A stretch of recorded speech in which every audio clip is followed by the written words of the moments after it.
good with you? It is your boy Travis Kinley coming back to you with another one from Sayre, Oklahoma. I had to think about it for a sec. I am currently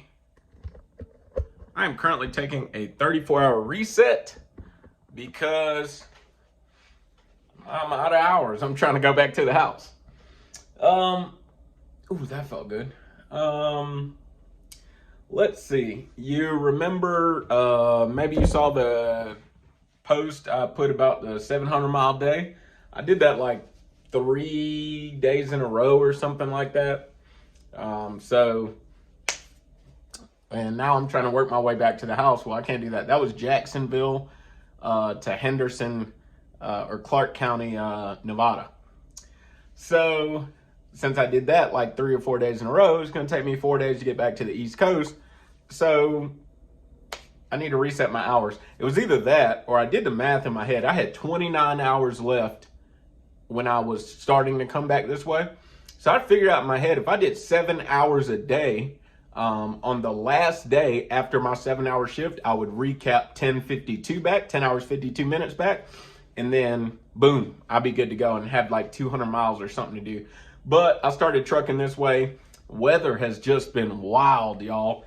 So by the time you get this, I think this video, I'm probably gonna schedule it for about 2 to 3 days from now or something like that. Nevertheless, at the time of the recording of this video, I mean, a lot of wind in the Oklahoma, Texas, Arizona, New Mexico, those 4 states. Whole lot of wind, talking anywhere between 20 and 60 mile an hour as far as the constant speed and wind gust. So I was just like, man. And then this is the time when those storms were moving. There's a storm system. I can't remember where it's coming from, but I know it is affecting a lot of the southeast. So I see that on my radar. I'm gonna have to drive through it. It is what it is. I'm not gonna sit here for 2 and 3 days, just trying to not get rained on, So I'll slow down whenever it happens, and I'll try to drive during hours of the day when it's not raining. Just try to plan my shifts that way. But I only got 1,250 miles to go, so you're talking about 2 shifts, man. So we'll knock it out. Nevertheless, I have had one of my subscribers has been patient, Peyton. Finally getting to it. Sorry it took so long. Peyton has been asking me about company drivers. What's the deal? What if you don't want to be an owner-operator or a lease operator? What if you want to be a company driver? Is there something wrong with being a company driver? Is there something that I don't know about being a company driver? Can company drivers make a good living and actually get it in, just like you guys who are lease operators, owner-operators are on YouTube? Surely we do have a lot more owner-ops and lease ops on YouTube, but I 100% advocate for the company driving position. Why? Number one, you can indeed make a really good living as a company driver.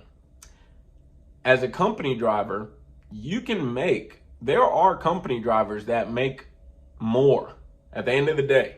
And when I say make more, you as an employee, not, y'all lease ops. Listen, if you want to be a company driver, man, you keep watching these YouTube videos. A lot of people on here are talking about gross numbers, meaning numbers before they paid for fuel, before they paid their taxes, before they saved for their taxes / paid their taxes, before this expense, before their truck payment, before their truck insurance, before, everything. Before if you're leased onto a company, before you paid your permits and your just rent, all of the expenses that you have. So many people talking about gross numbers. At the end of the day, it is true that a company driver, in many cases, will deposit in their personal bank account more than a lease operator and an owner operator will at the end of the year. That is true. There are company driving positions that will deposit in your personal bank account more than some lease ops and owner ops deposit in their personal bank account annually. Now, I know this statement it rides a little bit of a line because everybody doesn't have a set of business accounts and a set of personal accounts. So one person may say, oh no, all my money goes to my personal accounts. Well, if that's the way you do it how you want to do it. But if a lease op or an owner op has a set of business accounts and personal accounts, and they transfer money to their personal accounts as their pay, right? there are a handful of company positions I know of, and I'm sure there's a lot more that I don't know of, that will deposit in your account, in many cases, more than an owner op or a lease op will. So that's number one reason I advocate for company driving positions. Second reason I advocate for company driving positions is because you have the potential to deposit that money without the risk of an owner op or a lease op is going to take. Okay, that is huge to me. That's huge. You got the potential to make the same money without running that risk. Now, in life, everything is give and take. Man, if there's anything you ever learn on my channel, one of those things should be that life is give and take, okay? In exchange for that high salary, because the jobs I'm talking about are salary position, I'm not talking about cent per mile positions. In exchange for those salaries that they pay, you're gonna have to give something, right? So let's just throw Walmart out there first. Walmart just raised their salary, I think, to $87,000 a year starting out. Maybe, correct me if I'm wrong in the comments. In exchange for that, though, you're getting, for example, one thing that people don't like about Walmart is you're getting Walmart's cell phone policy. I don't remember exactly what the cell phone policy is, but I know, you're only allowed a certain amount of calls per day, work shift, and they have to be kept under a certain time limit, if I'm correct. I mean, that's kind of a thing where it's like, now in Walmart's defense, okay? A Walmart driver, I forget his name right now. I like his YouTube channel though. A Walmart driver defended Walmart by saying, yeah, but you don't understand our job. So like what they will do is say, I'm in Sayre, Oklahoma. I know Elk City's like 15 miles away, but let's say I had a drop in Sayre, Oklahoma, and then as a Walmart driver, you drop in Sayre, Oklahoma's Walmart store, and then you have another Walmart store maybe 30 to 45 minutes away, and you're going to do a drop there. They do these multiple store hops when they work. So he was like, it's not the same as being an OTR driver where you're not going to make another turn for the next 376 miles. You're driving straight on I-40. Right? Like that's my position. I'm going to drive straight for like 300 some odd miles, and I'm finally going to make a right-hand turn after Memphis on I-22, and that'll take me down, and so on and so on.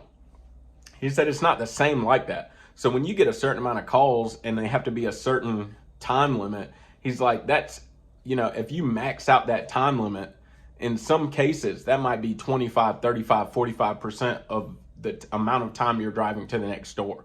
So they're not, driving for hours and hours and only able to make this one quick phone call. Nevertheless, that's a policy you have to deal with. Another give and take is you're going to have to wear a uniform, right? Another give and take is that there's another company, I don't have permission to use their name in that. They're kind of good people. What I mean by that is I have a relationship with this company, so I don't want to put them on blast. But one of the things you have to do to work for their company is you got to have a clean shaven face. It's a hazmat company, and at all times you have to be ready to put on a breathing apparatus like a SCBA.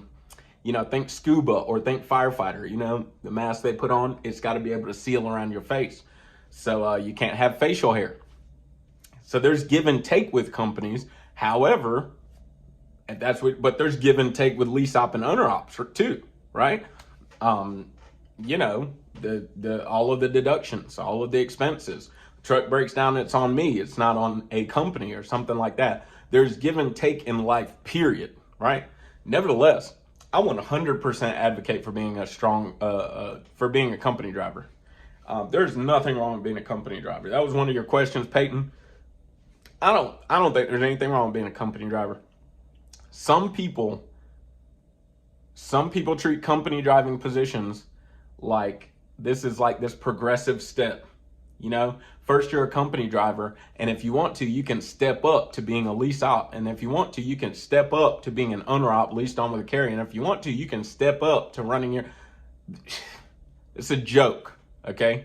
It's an absolute joke. I should have put that in the front of the video. It's 9.5 minutes in. That is a joke, okay? It is not a step up. They are different decisions that people can make in life.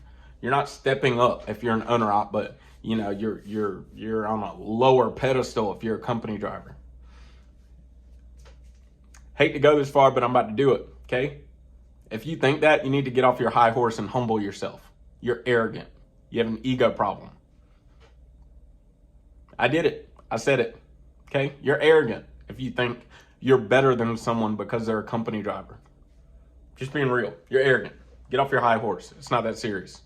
Okay? They're just different decisions that people can make in life.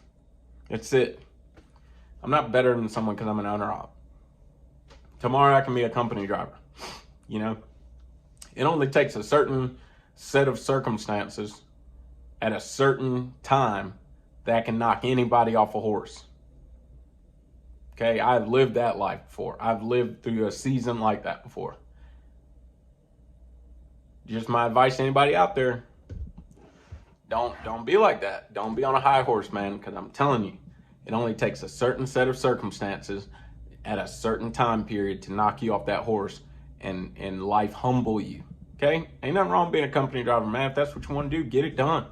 I see a Pilot Flying J fuel truck going down the road out my hotel window here. And I don't know. I think they do all right also. I think it's a cent per mile position. I really can't remember. I've looked it up before.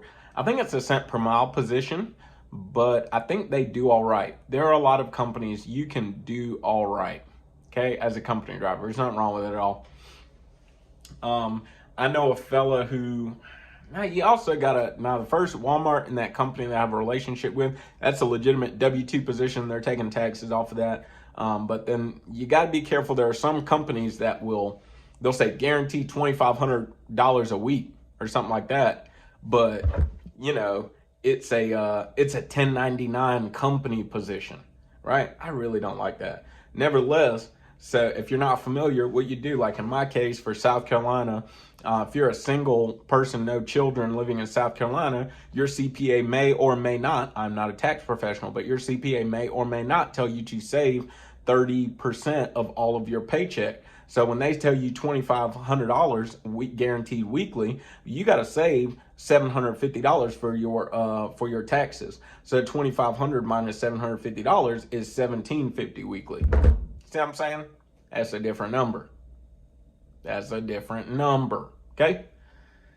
But some people will be like, guaranteed $2,000 a week. It's like, well, is that $1099? Because if that's $1099, that's what, $600. So you're really getting $1,400 a week. So you got to be careful with stuff like that.